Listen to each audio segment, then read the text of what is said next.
SLST 2025 এই নিয়োগ প্রক্রিয়াকে ঘিরে নতুন করে মামলা উঠল সুপ্রিম কোর্টে। এবারে হাইকোর্টে মামলা হচ্ছে, একাধিক মামলা, যেটা গুণে শেষ করা যাবে না, এরকম মামলা কিন্তু দায়ের হয়েছে, সব মামলা পেন্ডিং আছে। আবার নতুন করে সুপ্রিম কোর্টে মামলা দায়ের হলো, সেখানে কি নিয়ে? এক্সপিরিয়েন্সের 10 মার্কস নিয়ে, আবার সেই এক্সপায়ারি অফ প্যানেল নিয়ে, এবারে সরাসরি সুপ্রিম কোর্টে। তো বিষয়টা যে একের পর এক এই নিয়োগ প্রক্রিয়া নিয়ে নানা প্রশ্ন উঠছে, হাইকোর্ট, সুপ্রিম কোর্ট, সেখানে তাহলে এই নিয়োগ প্রক্রিয়ার ভবিষ্যৎটা অ্যাকচুয়ালি কি, আমি আজকে সে নিয়ে আলোচনা করছি।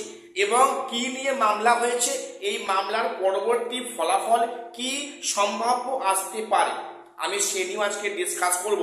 প্রত্যেকটা চ্যানেলটা সাবস্ক্রাইব করে রাখো এসএসসি পিএসসি গুরুত্বপূর্ণ আপডেট পাওয়ার জন্য। প্রথম আজকে বলি, গত 19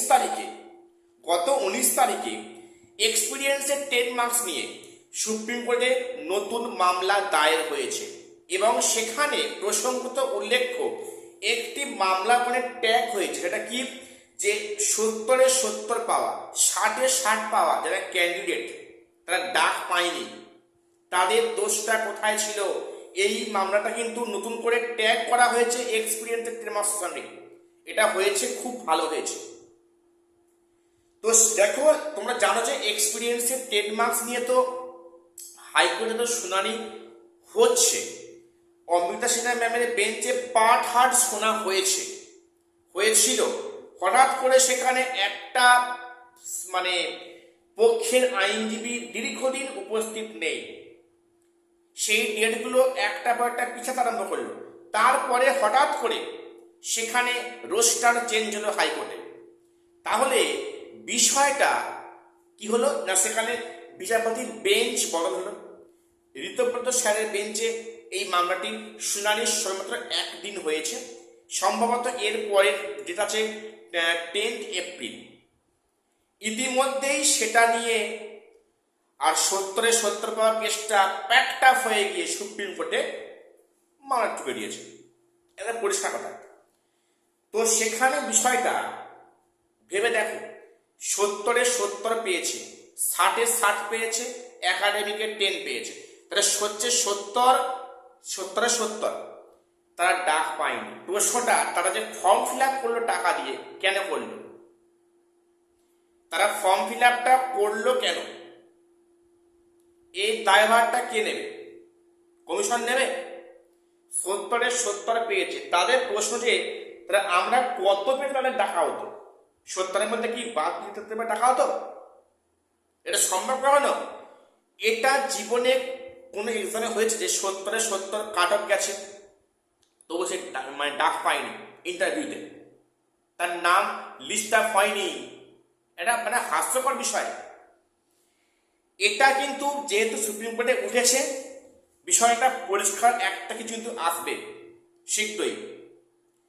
যারা বলছো যে এখানে সেটিং এর গল্প আছে, দেখো আমি সেটা না বলছি না, একটু ভেবে দেখো তো। 70-70 পাওয়া ক্যান্ডিডেট সেটি দাবি করে যে আমার ভুলটা কোথায় ছিল, সেখানে কি কোর্ট সেখানে কি বলবে? যে না, কমিশন ঠিক করছে। এখানে বিদ অবস্থি আসবে, যেটা আমাদের মনে করছে। সব জায়গাতে কিন্তু সেটিংয়ে গল্প দিলে হয় না, এখানে যুক্তি সহকারে লজিক দিয়ে মানে চেষ্টা করে বুঝবার।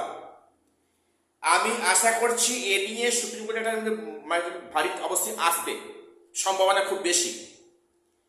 যেই 70-70 পাওয়া ক্যান্ডিডেট দোষ কোথায় ছিল, তাহলে যত কি নষ্টের মূলে এক্সপিরিয়েন্স 10 মার্কসটা, এই নিয়ে একটা মামলা। আরেকটা মামলা হয়েছে এক্সপায়ারি অফ প্যানেল নিয়ে। এটা নিয়ে এক মারাত্মক অভিযোগ। দেখো, 2016 যে নিয়োগটা হয়েছে, যে 17 প্রকার যে দুর্নীতি, তার মধ্যে একটা হচ্ছে এক্সপায়ারি অফ প্যানেল। এর সাংঘাতিক অভিযোগ। সেখানে নাকি থার্ড কাউন্সিলিং এর পর থেকে নাকি সব নাকি সেখানে এক্সপায়ারি অফ প্যানেল। আচ্ছা, এই দোষটা, এই ভুলটা কি কোনো ক্যান্ডিডেট? সেটা কমিশন জানে, যে এক্সপায়ারি অফ প্যানেল থেকে নিয়োগ করাটা ইললিগ্যাল, অবৈধ, সেখানে 7টা কি 8টা কাউন্সেলিং হয়েছে 2016-তে এক্সপায়ারি অফ প্যানেল থেকে। ভাবতে পারছো কি অবস্থা? আচ্ছা একটা করে ভেবে দেখো তো, এক্সপায়ারি অফ প্যানেল কি সবাই সেখানে কি টেন্টেড? না না, অন্তত অ্যাটলিস্ট আমার জানাশোনা আমার ফ্রেন্ড সার্কেলে 2জন আসেন, ওনারা সম্ভবত 4th কি 5th কাউন্সিলিংয়ে মানে চাকরি পেয়েছেন, ওনারা জব পেয়েছেন, তারা কিন্তু টেন্টেড নয়, এটা আমি শিওর, তারা টেন্টেড নয়। তাহলে এই যে এক্সপায়ারি অফ প্যানেল কি সবাই টেন্টেড? না, তার মধ্যে কিছু টেন্টেড অবশ্যই আছে। যারা টেন্টেড, আমি আবারও বলছি, টেন্টেড কিন্তু ছাড়া উচিত নয়। 12% সুদ সহ ইন্টারেস্ট আদায় করা উচিত, কোনো কথা হবে না। কোনো অধিকার নেই শিক্ষা নিয়ে এই ছিনিমিনি খেলা, টাকা দিয়ে পদ পোস্ট কিনে নেওয়া। তো যাই হোক, সেখানে কিন্তু এক্সপায়ারি অফ প্যানেল কিন্তু অবৈধ, ইললিগ্যাল, এবং সেখানে একাধিকবার সুপ্রিম কোর্টে কিন্তু হাইকোর্টে সেখানে কিন্তু টেন্টেড বলে চিহ্নিত করার একটা মানে টেন্ডেন্সি দেখা গেছে। অর্থাৎ এই যে এক্সপায়ারি অফ প্যানেল যদি বাতিল হয় তাহলে কিন্তু হিউজ সংখ্যক ভ্যাকান্সি খালি হবে, 9, 10 কি আর 11, 12 কি। তার মধ্যে কিন্তু সবাই যে টেন্টেড সত্যি তা কিন্তু একদমই নয়, তাদের কোনো দোষ ছিল না। এইটা যেহেতু এক্সপায়ারি অফ প্যানেলটা কিন্তু ইললিগ্যাল, অবৈধ, কাজেই কিন্তু এটাকে টেন্টেড আওতায় আনার হচ্ছে বা হবে, কিন্তু এটাই মানে এই মামলার ইন ফিউচারে হবে। তাহলে এই যে এক্সপায়ারি অফ প্যানেল নিয়ে মামলা তো হাইকোর্টে আছে, মতো 8ই এপ্রিল আছে, সেটা পুনরায় মানে মানে মামলাটা হলো সুপ্রিম কোর্টে। এখন দেখা যাক সেখানে কোনো কিছু মানে হিয়ারিং হয় কিনা, নাকি সেখান থেকে পুনরায় হাইকোর্টে ফেরত পাঠিয়ে দেয়, সেটা এখন দেখার বিষয়। হাইকোর্টে নতুন নতুন বেঞ্চ, দেখা যাক মামলাটা কি প্রক্রিয়া মানে শুনানি হয়, বা সেখানে সেখানে কত সময় লাগে।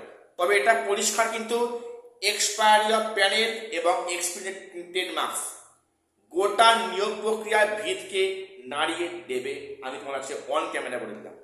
এখন হচ্ছে না, পরের দিকে হবে। সেখানে কিন্তু কমিশনও স্বীকার করে নিয়েছে যে এই যে এক্সপিরিয়েন্স 10 মার্কস নিয়ে যা ফার্দার রায় আসবে সেটা কিন্তু প্রত্যেককে মানতে হবে, নিয়োগ হয়ে যাওয়ার পরেও। এটা কমিশন নিজে সারেন্ডার করেছে। ভেবে দেখো মামলাটা শেষ পর্যন্ত কি হতে পারে।